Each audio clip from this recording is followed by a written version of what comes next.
Nibiru or whatever or however you want to call it. I will play it first.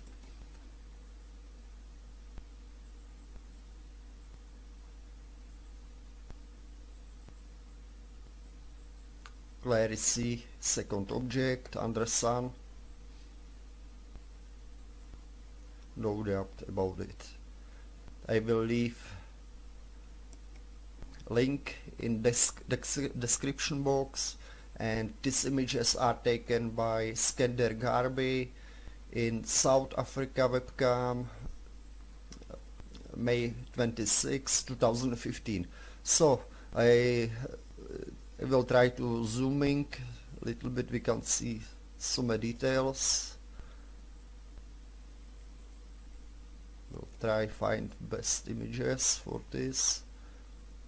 Actually, we can see this object is clearly behind clouds, so it's not possible a sun glare or sun reflection on glass window or whatever, because these clouds are in front, and I will show you more images with these clouds. For example, this one, very clearly cloud in front of this secondary object, so it's not possible to be a sun glare or reflection.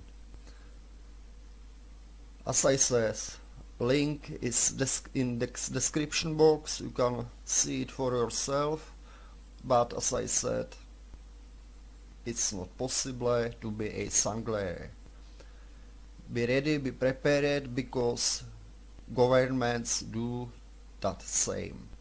May 20, Obama have announced that entire world will be affected by climate change. Right now, July 15, it starts special operation Jade Helm in United States. I don't believe in coincidences, and only what I can do, I can recommending be prepared just in case. You don't do this for me, everyone should do it for yourself. It's your life, your decision, it's everything, it's just up to you. See you next time, friends. Note that the vast majority of fireballs are classified as sporadics. In other words, they are not identified with any known meteor shower. Now, they may occur during the same time period as a named meteor shower, but they travel in different directions and occur in different parts of the sky.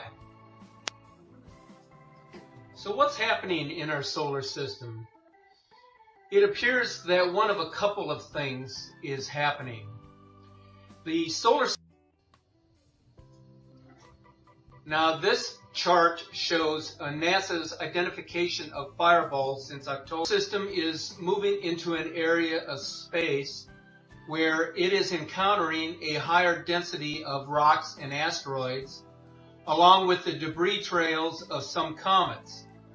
Or something such as Nemesis is approaching the inner solar system and perturbing comets and asteroids from the Kuiper belt and or the Oort cloud.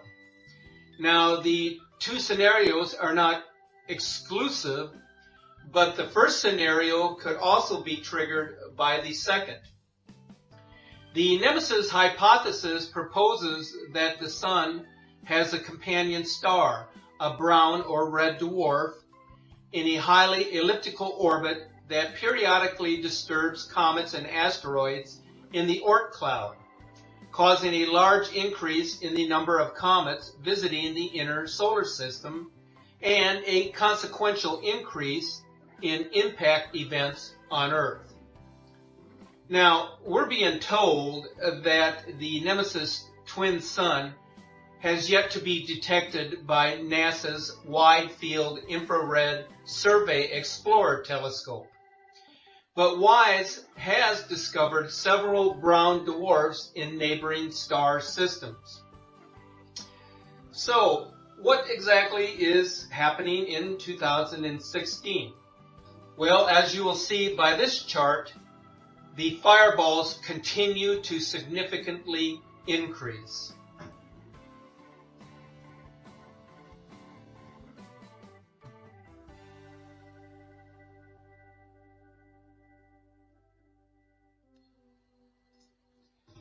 The weather keeps getting more and more extreme, with records being broken every day. Here's a shocking example for you. In the year 2015, this was the first year in records going back to the year 1875 that we have seen more confirmed tornado-related deaths in December than in the rest of the year combined. We now not only have land hurricanes, but we have winter blizzard cyclones and river flooding at the same time. We're seeing snow in areas where it has never snowed before.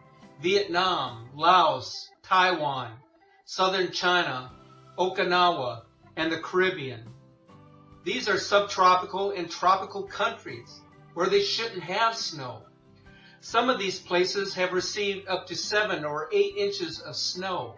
For instance, in Vietnam, south of Hanoi, they received 7.87 inches of snow. This is the first snow ever in this area. Temperatures dropped into the mid-20s Fahrenheit in December, when normally it is supposed to be in the mid-70s. Meanwhile, in the Arctic, temperatures were 50 degrees above the average. Now, this has never happened before, where you have snow and 50 degrees below normal in the tropics, and then 50 degrees above normal in the Arctic. This is unprecedented. In December through January in England, where only a few flowering plants may be in bloom due to milder winters, there was this past winter more than 600 species in bloom, 612 to be exact. Never before in history has this happened. In addition, rains and flooding are at unprecedented levels across the globe.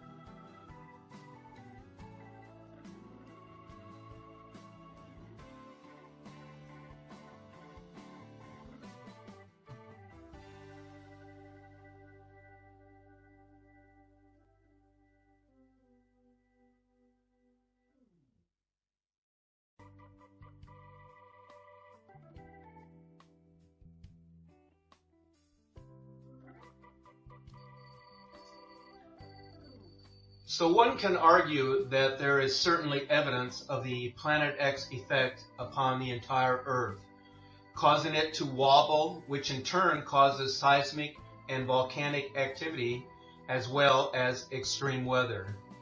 The Planet X effect is setting the Earth up for a coming pole shift. The world's elite know this is coming. This is why they have prepared underground shelters and seed vaults in key parts of the world. This screen capture explains this relative to where the new equator is expected to be.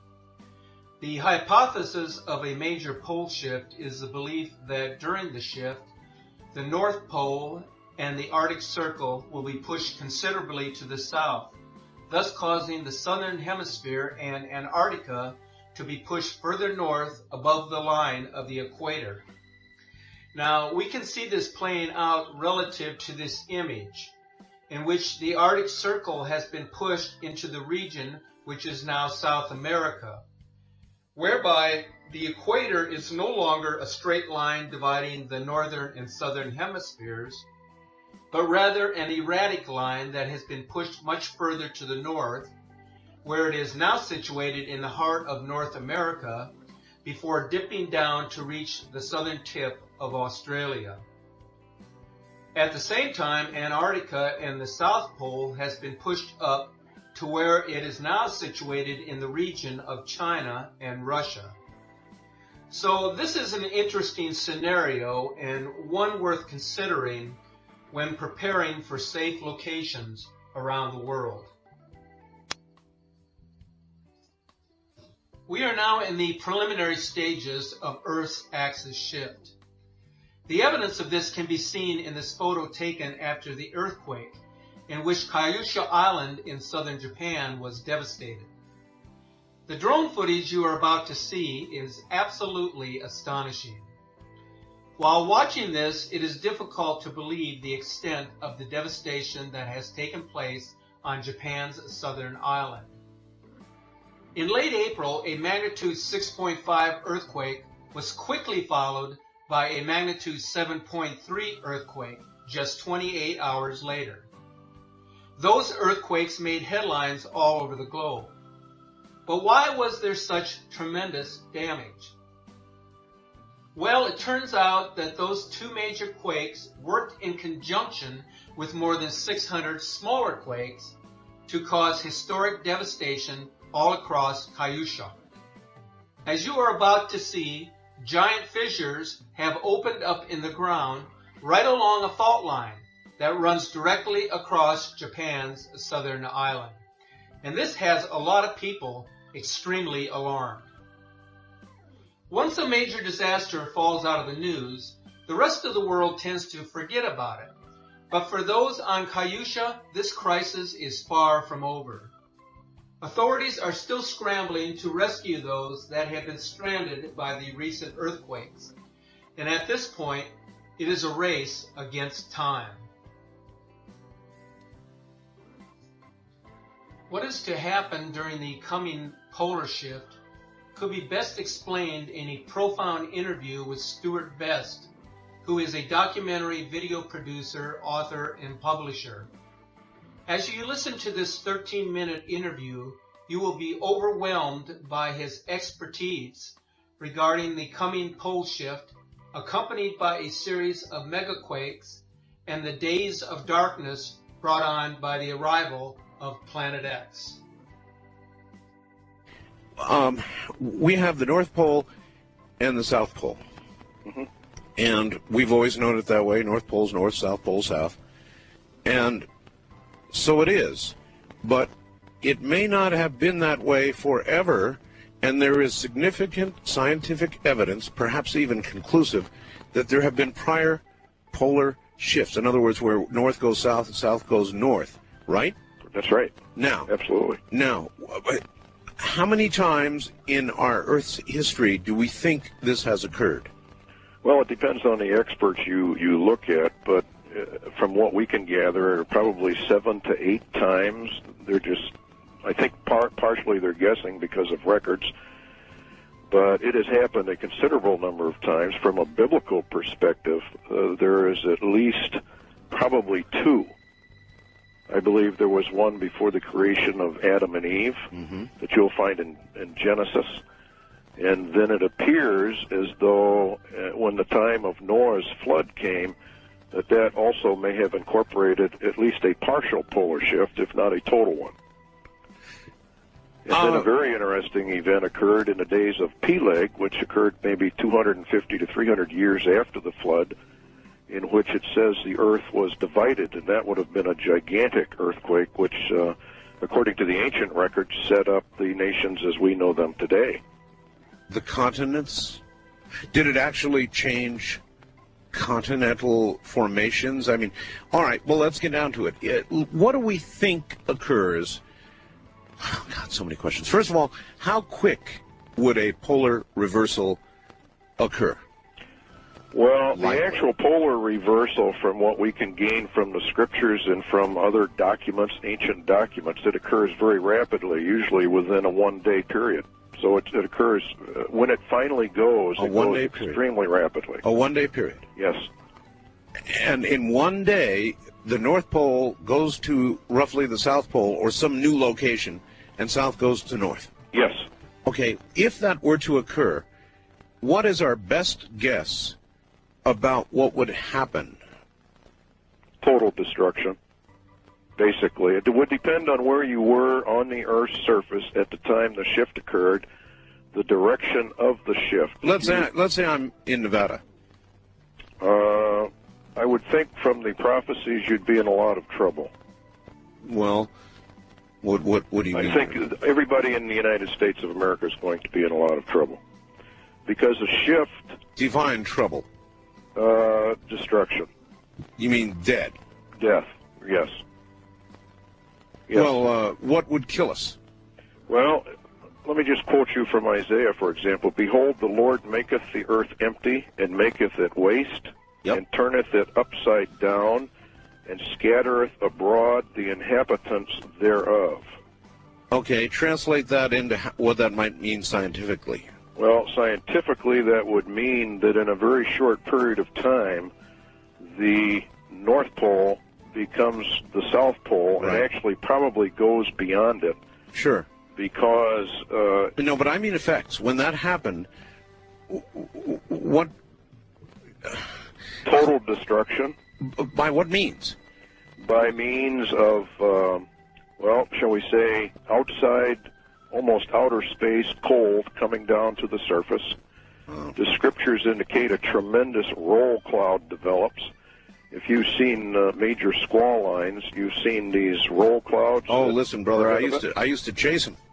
I chased them looking for tornadoes, so yes, I'm extremely familiar with a roll cloud. Okay, now multiply that roll cloud by a tremendous margin, because what happens is the surface of the Earth changes directions rapidly, but the atmosphere above it does not. Wait a minute. The surface of the Earth changes directions. Right. In a shift, the Earth is tilted at approximately 22.5, 23.5 degrees. Right. All right. Now, when a shift occurs, Right. that tilt, the Earth, the North Pole, starts to slide to the south. Now, as it slides to the south, it is fairly solid, so the crustal part of the Earth just simply slides. But the Earth, or the atmosphere, does not catch up with it. It doesn't just move with it. Oh, my God. You know, I once had somebody on here talking about polar shift, and he said there would be 800-mile-per-hour winds. Oh, I would think probably at least that, probably even more. And so if I just heard you correctly, you're saying the Earth's surface would move, but the atmosphere wouldn't. The net effect, though, would be atmosphere moving by us, or us actually, it wouldn't make any difference. The net effect would be stupendous winds. Yes. Yes. In fact, the atmosphere would actually begin to roll back as the surface of the Earth accelerates in the shift. My. Because the atmosphere cannot keep up with it. It begins to roll back, and it creates a huge vacuum area. For the first time, I understand this. And then air from the outer space comes down because it's super cold, and you have instant freeze of anything that happened to be there that would... I take it you mean actually upper atmosphere, Yes. the very thinner, very cold upper atmosphere. Yes. Anybody who's ever been in an airplane, one of the recent 747s, when you look at the outside temperature and you're only at like 40,000 feet, the outside temperature is like minus 80, minus 90 degrees typically. Yeah, it gets pretty chilly up there. Just that far up. So further up in the atmosphere, of course, it's if that were to suddenly come down. Well, you have instant freeze, which probably explains the findings in Siberia and whatnot. You mean the vegetation in the woolly mammoths? Yes. Yes. Instant freeze. They were quick frozen in a split second. The only thing that would do that is super cold air approaching, because of wind chill factors. And it would have to be very fast. Oh, instantaneous. They would never know what hit them. Nobody would know what hit them. Huh. There will be warning signs. Like what?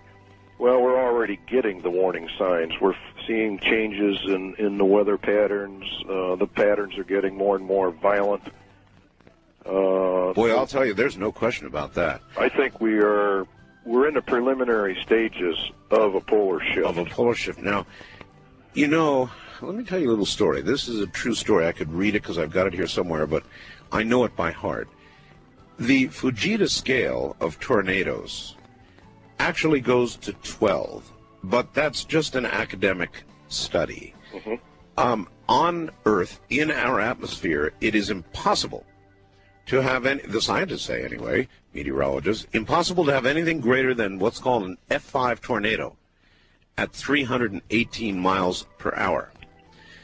Now, that's exactly what we had, was 318 miles per hour. That is the top, the very tip top of the F5 scale. At 319, which, by the way, they think they might have actually had, you would have an F6. And they say that's impossible. And yet, it occurred. And everybody who's been watching the weather maps knows the horrendous tornado season that we've had. And you're saying this is a harbinger? Yes, absolutely. In fact, it's going to increase tremendously. Then there's one more thing. And I've been dealing with this on my show now for 2 years. So I'll tell you about it. You can tell me if it means anything, Stuart. But from time to time, I will suddenly start getting all these emails and faxes, and people will start saying to me, hey, Art, guess what? My compass is suddenly deviating anywhere between 8 to 15 degrees west. And it's freaky. It's like the pole is wandering a little bit, and then it comes back. Well, a magnetic pole shift probably will precede the actual literal pole shift. When the magnetic poles shift and go into, I guess, what you could call them a dipolar reversal, there is a period of time in which the magnetic field actually collapses, according to the scientists that have studied this. In other words, goes to zero. Goes to zero. During that time, of course, you have all the lethal rays from the sun, et cetera, your orbital mass ejections and all that. Nothing to protect you from them, right? That's right, because it's the magnetic field that actually does most of the protecting, which is one of the reasons why your satellites or manned satellites are below the Van Allen belt, because they're protected by the Van Allen belt itself from the more lethal rays of the sun. So if suddenly it went to zero, in essence, we would be immediately, particularly if it's a bad solar cycle time, which, by the way, we happen to be coming up on. Yes. A solar maximum, they say, perhaps within the next year. You would then be wide open to a coronal mass ejection that could flip the poles? Yes. Well, I don't know if it would actually literally create the polar shift, but it could certainly rearrange the magnetic poles tremendously. And there are some scientists that have done some research on this, and they claim that when the poles go to zero, that it has tremendous effects upon the Earth, great shaking of the Earth, and then it reorientates itself, and the North Pole becomes the South Pole, et cetera, et cetera. Stuart, I have a fellow I interview from time to time named Major Ed Dames from SciTech, which is a remote viewing organization. He has remote viewed something that he calls a kill shot from the sun. And it sounds an awful lot like what you're talking about.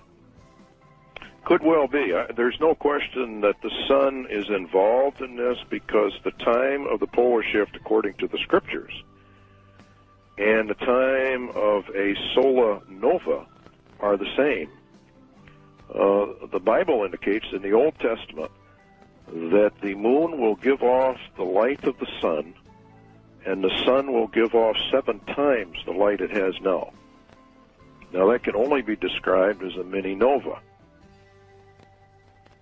You know, it's interesting you should mention this, because I've been reading these stories just in the last few days about scientists seeing these suns go into this apparent nova condition a lot lately. I mean, they've got all kinds of new information about it, and if other suns can do it, I mean, our sun is not that unusual.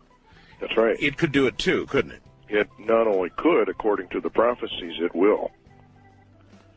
And actually, the way the Lord worded it, he said the heavens will be shaken, and the powers of the heavens will be shaken. In other words, things sort of go off from their normal course. The Book of Enoch says the moon shall change its laws and not be seen for its proper period. Would anybody on Earth live through such an event? Yes, there are survivors. According to the scriptures, there are survivors. Well, not many. How but there about are. scientifically? I don't in any way put down the scriptures, and I realize you're coming at this from a Christian perspective, which is fine. But scientifically, if what you suggest occurred, how would anybody live? I think, again, it would depend on your location upon the planet in relationship to the spin of the polar shift itself. In other words, if you were in an area where you were sort of in the pivot area, probably not a whole lot would happen to you. But those on the outside of the shift, you see, would have tremendous damage. Oh, I absolutely do see. In other words, inside you would hardly feel the motion. Outside, you'd be thrown from here to Kalamazoo. Yes. So there you have it, folks. It's time to see the real evidence of what is truly happening in our world. The next couple of years could very well be the beginning of the Great Tribulation that so many scholars and theologians have spoken of. Take this time to ponder and study what has been presented to you in this video. And as always, you are encouraged to view all of the Planet X videos in our playlist, and especially the videos entitled Nibiru, Planet of the Crossing, which is an animated version of what to expect during the planet's passage, and also the video entitled